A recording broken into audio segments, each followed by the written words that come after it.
The alarm bells rang across the bridge of the UES Liberty. Captain Jake Morrison stood at his command station, watching the massive alien ship move closer to Earth. The Council vessel was 3 times bigger than any human ship ever built. Its crystal hull sparkled with blue light and strange symbols glowed along its sides. "Sir, we're getting a transmission from Admiral Carter," said Lieutenant Ben Clark, his fingers dancing over the communication controls. The young officer looked nervous. Everyone on the bridge looked nervous. Jake had served in the Earth Space Navy for 20 years. He had seen many alien ships before. But this one felt different. This one felt like trouble. "Put her on screen," Jake ordered. The main display flickered and Admiral Lisa Carter's face appeared. She was sitting in what looked like a courtroom, but everything was made of the same blue crystal as the ship outside. Behind her, Jake could see the shapes of alien creatures, big ones, small ones, some that looked like giant insects, others that seemed to be made of gas and light. "Jake," Lisa said, her voice tight with worry, "I need you to record this message and send it directly to President Sullivan. Do not go through normal channels. Do you understand?" Jake nodded. "Recording. Now, Admiral." Lisa took a deep breath. "The Council has made their decision. They're calling it the Protection Tribute. Earth has 7 days to agree to their terms." Jake felt his stomach drop. He had heard rumors about the Protection Tribute. It was what the Council demanded from species they considered too dangerous or too stupid to govern themselves. "What are the terms?" Jake asked, though he was afraid to hear the answer. 60% of all our factories and mines must work for the Council. Half of all our food must be sent to Council worlds. And Lisa paused, her face pale. 1 million humans every year must go to Council territories to work in their labor camps. The bridge went silent.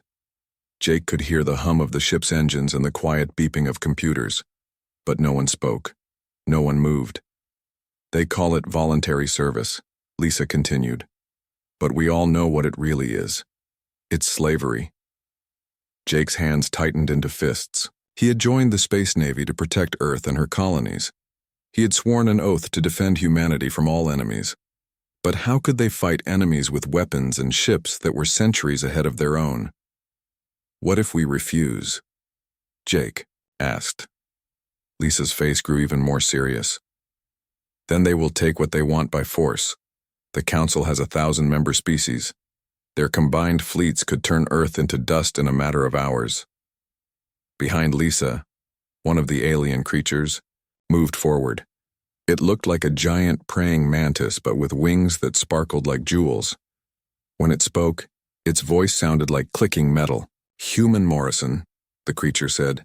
"I am Queen Zexthara of the Zephyrian Empire. Your species has shown great promise, but also great danger. The tribute will help guide your development along proper paths." Jake wanted to tell the alien exactly what he thought of their guidance, but he bit his tongue. Getting angry wouldn't help anyone. "Your species is young," the Queen continued. "You have been part of our Council for only 57 of your years.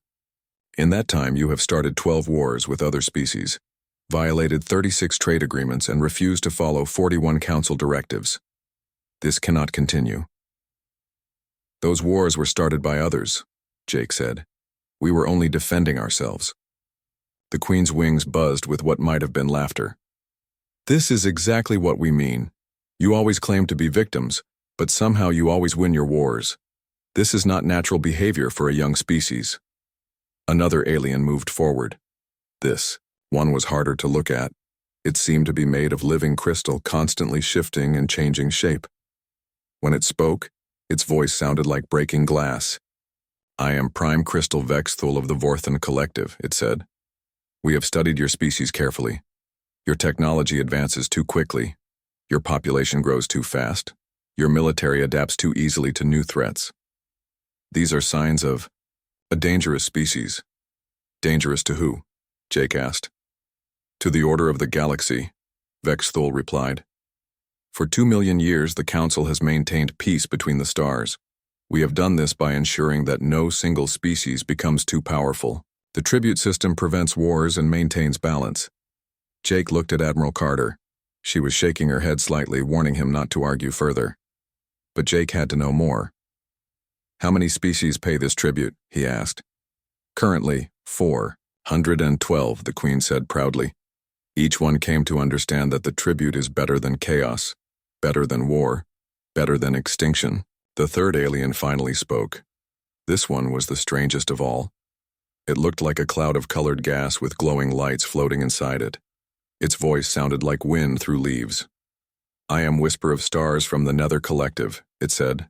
We have seen what happens when species refuse the tribute. The Corvani thought they were too strong to pay. Their homeworld is now a lifeless rock. The Zendari believed they were too clever to be caught. They exist now only in our history books. Jake felt a chill run down his spine. The message was clear. Pay the tribute or be destroyed. The human delegation has 7 of your days to return with an answer, Queen Zexthera said.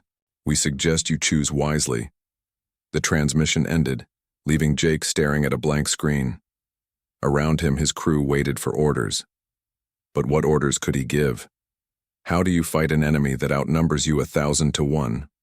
Sir, Lieutenant Clark said quietly. What do we do? Jake thought about Earth. He thought about the 2 billion people living on the planet below. He thought about the colonies spreading across human space. Mars with its red deserts and underground cities. Europa with its ocean farms and ice miners. Titan with its floating cities in the methane clouds. All of it could be gone in a few hours if the Council decided to act. We go home, Jake said finally. We deliver the message to President Sullivan, and then we let the people who get paid to make these decisions figure out what comes next. But even as he said it, Jake knew there had to be another way. Humans had never been good at accepting defeat. They had survived ice ages and plagues, and nuclear wars. They had turned a hostile planet into a garden and reached for the stars when everyone said it was impossible. Somewhere, someone had to be working on a solution. Because the alternative was unthinkable, the UES Liberty turned toward Earth, carrying news that would change everything. In 7 days, humanity would give its answer to the Council. Jake Morrison just hoped it would be an answer the galaxy was ready to hear. President Ryan Sullivan sat in the deepest room of the mountain. The place was called NORAD once, back when humans worried about nuclear bombs instead of alien fleets. Now it protected something much more important than just one country. It protected the future of the entire human race. The round table was full of the most powerful people on Earth. Admiral Lisa Carter had returned from the council meeting just 6 hours ago. Her face still looked tired from the long journey through space. General Brad Collins commanded all human military forces outside of Earth.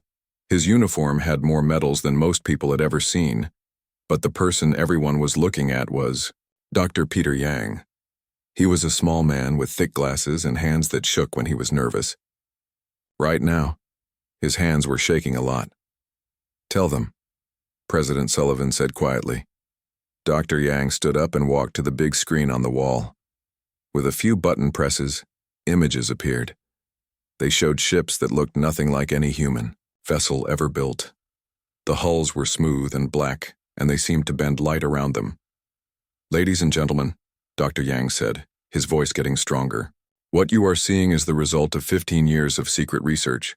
We call it Project Defiance. General Collins leaned forward. Those ships look like nothing I've ever seen before. What kind of engines do they use? That's the first surprise, Dr. Yang said with a small smile. They don't use engines at all, at least not the kind the Council understands. He pressed another button and the image changed to show strange equations and diagrams.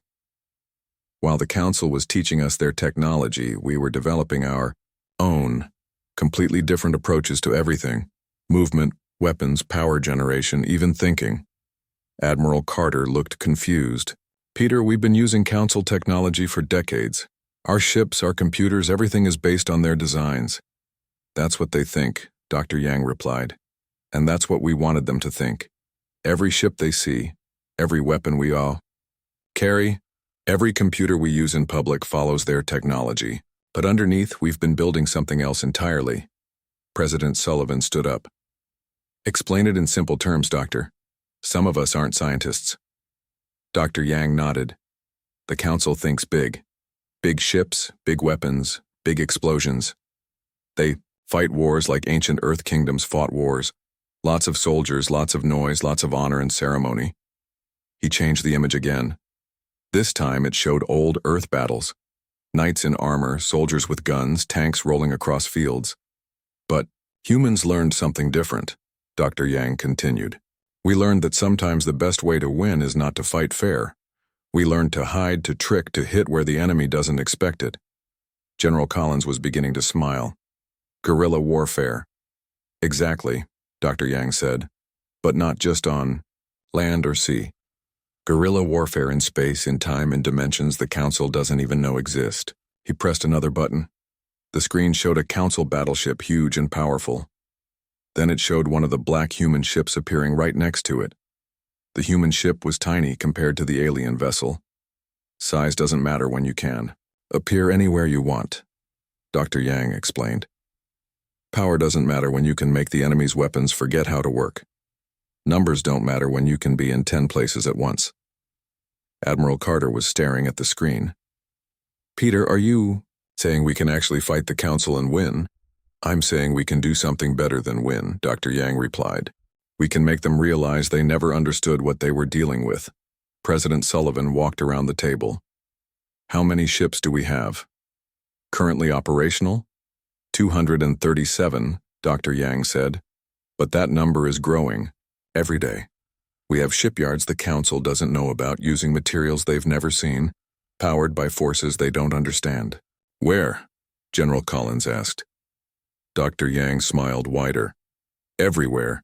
Inside asteroids, under the ice on Europa, in the gas clouds around Jupiter, hidden in dimensions that exist right next to normal space but invisible to Council sensors. The room was quiet for a long moment. Everyone was trying to understand what they were hearing. There's more, Dr. Yang said. We haven't just been building ships. We've been watching the Council, learning their weaknesses, understanding how they think. New person spoke up. Commander Amy Brooks had been so quiet that some people had forgotten she was there. She ran human intelligence operations, the spy network that gathered information about alien species. For 30 years, we've had people working on every major Council world, she said.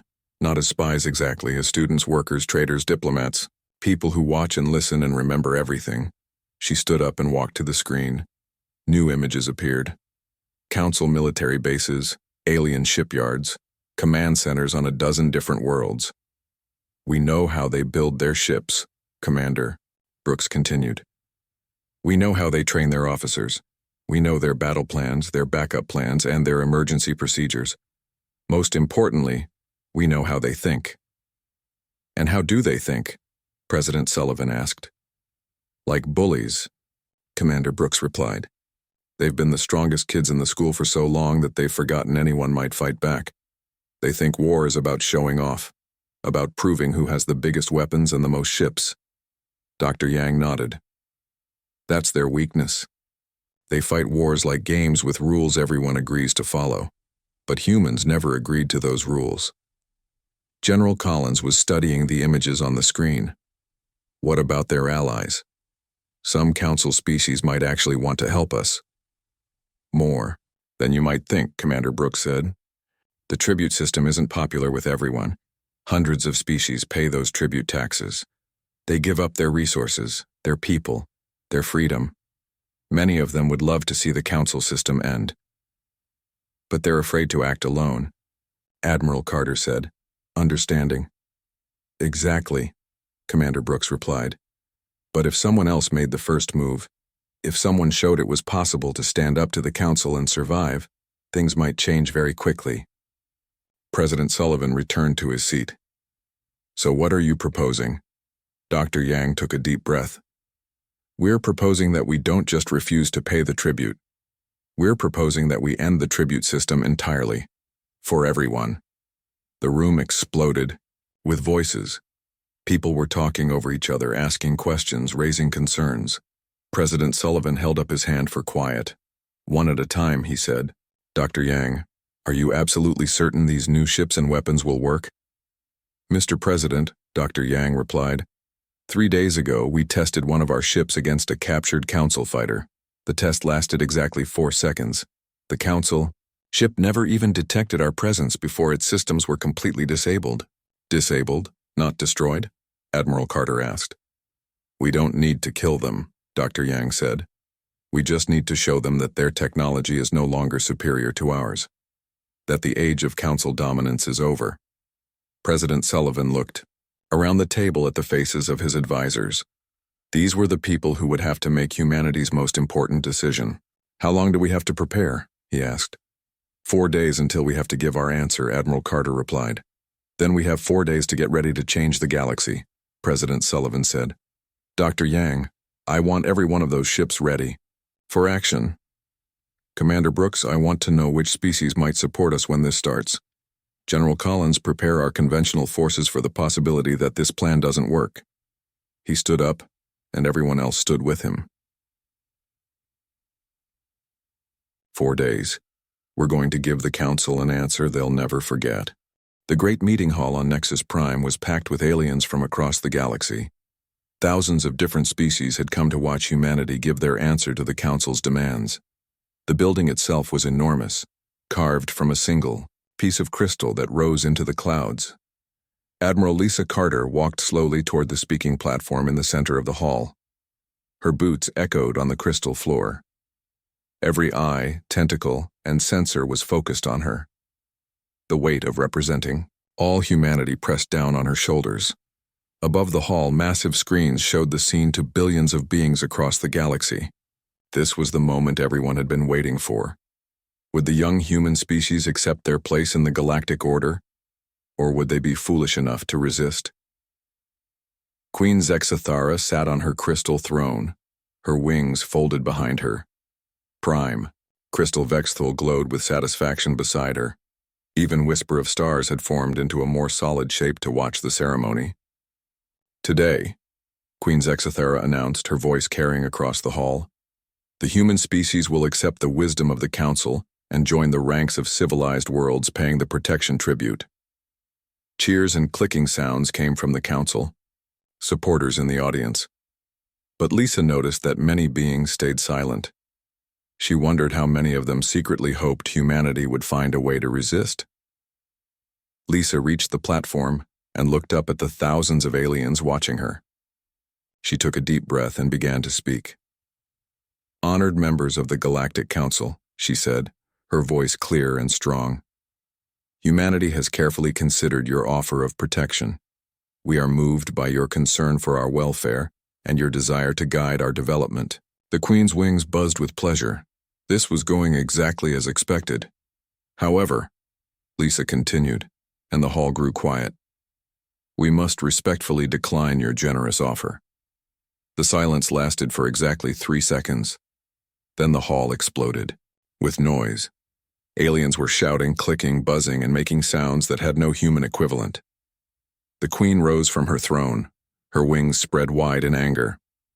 This is unacceptable, Queen Zexathara screamed. You cannot refuse the Council's protection. No species has ever been foolish enough to reject our guidance. Lisa waited for the noise to die down. When she spoke again, her voice was calm and steady.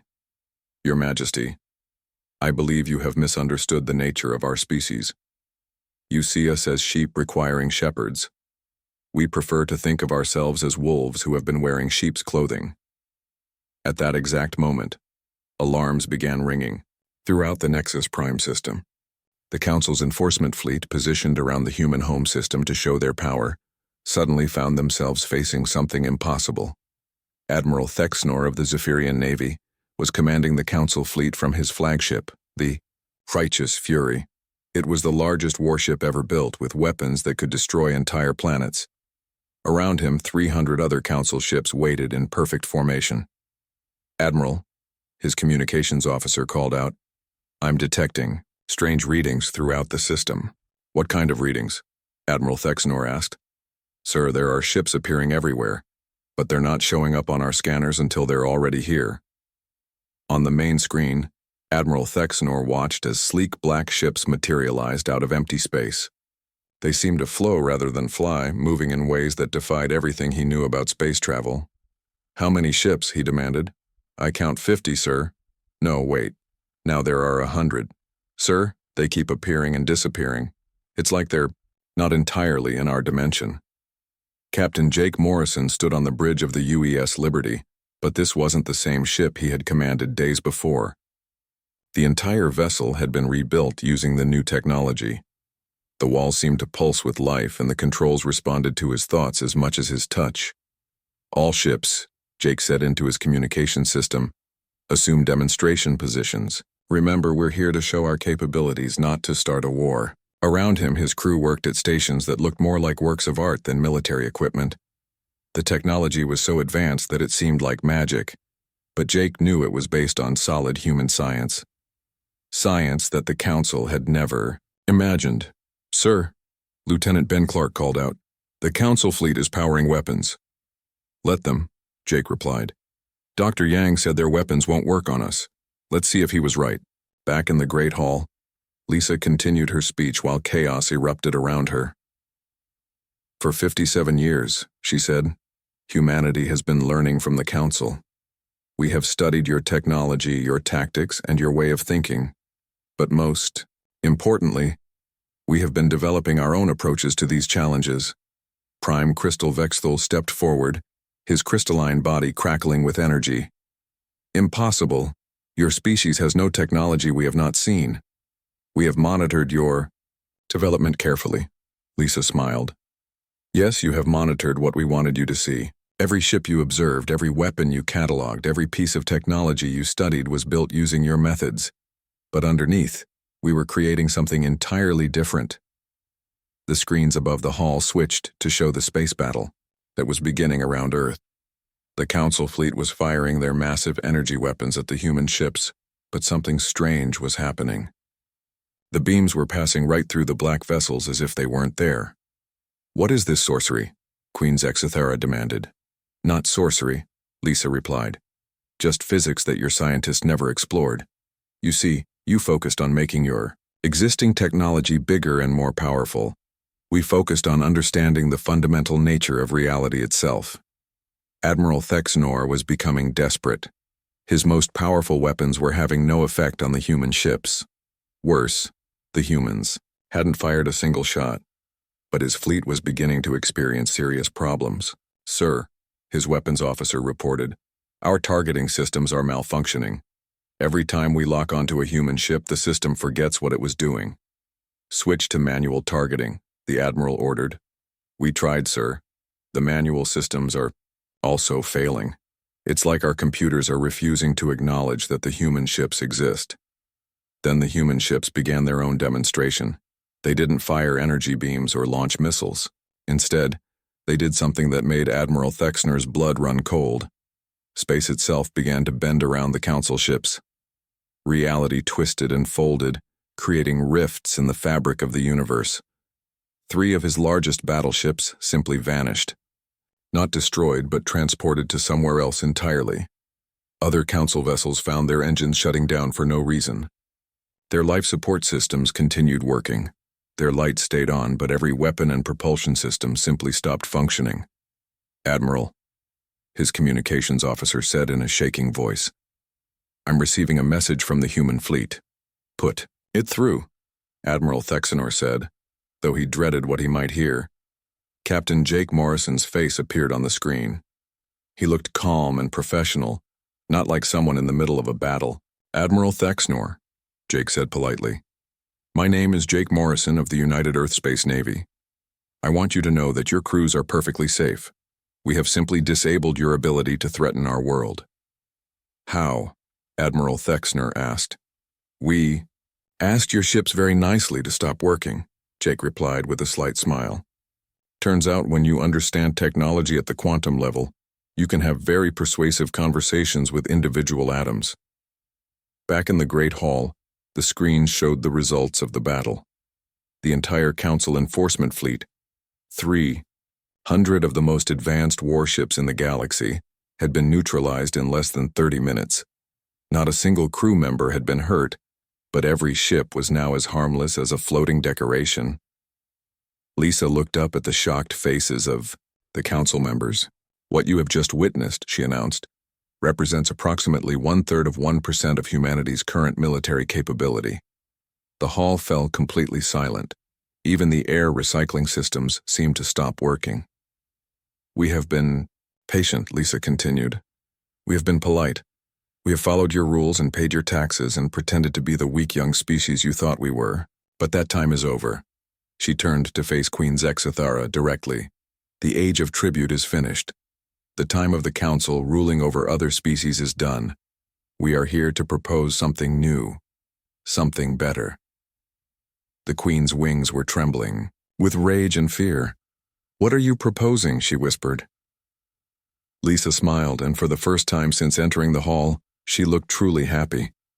"We're proposing that the galaxy learn what it really means to be free." The silence in the great hall stretched on for what felt like hours. Queen Zexithara stood frozen on her crystal throne, her wings spread wide but trembling. Prime Crystal Vexthul had dimmed to almost nothing, his light flickering like a dying star. Even Whisper of Stars had pulled back into a tight ball of nervous energy. Admiral Lisa Carter waited patiently for someone to speak. Around the hall, thousands of alien beings watched the screens showing the disabled council fleet floating helplessly in space around Earth. The most powerful military force in the galaxy had been turned into expensive decorations in less than 30 minutes. Finally, Queen Zexithara found her voice. "This is impossible," she whispered. "Your species joined the council only 57 years ago. You were barely capable of spaceflight. You had no real technology, no understanding of galactic civilization." Lisa smiled gently. "Your Majesty, that's exactly what we wanted you to think." Dr. Peter Yang's face appeared on the screens throughout the hall. He was speaking from his laboratory deep under the Antarctic ice, surrounded by technology that looked more like living art than machinery. "Honored beings of the galaxy," Dr. Yang said in his calm professional voice. "I am Dr. Peter Yang, director of the Terran Research Initiative. For the past 15 years, my team and I have been working on what we call the Human Independence Project." The screens changed to show images of human ships being built in hidden shipyards. The construction sites were incredible. Some were carved into asteroids, others floated in the gas clouds of Jupiter, and a few seemed to exist in spaces that bent and twisted in impossible ways.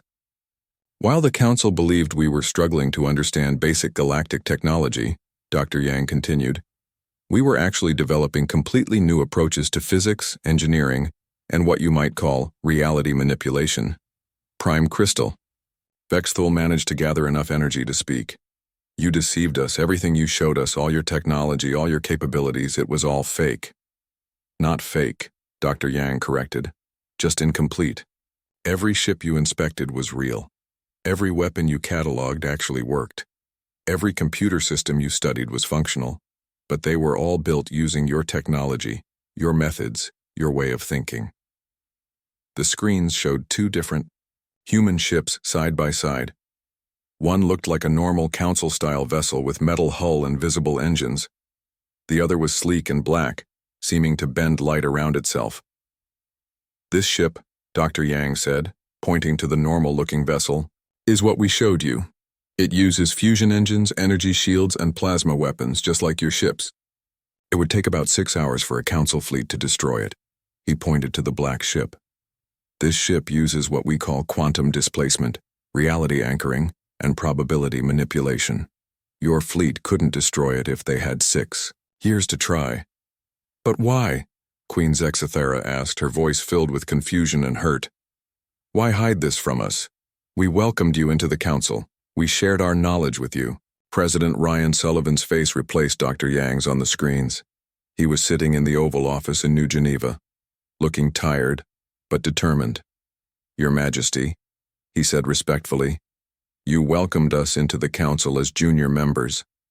You shared your knowledge with us, but you also made it very clear that we would always be junior members. Forever." The screens showed images from human colonies throughout space.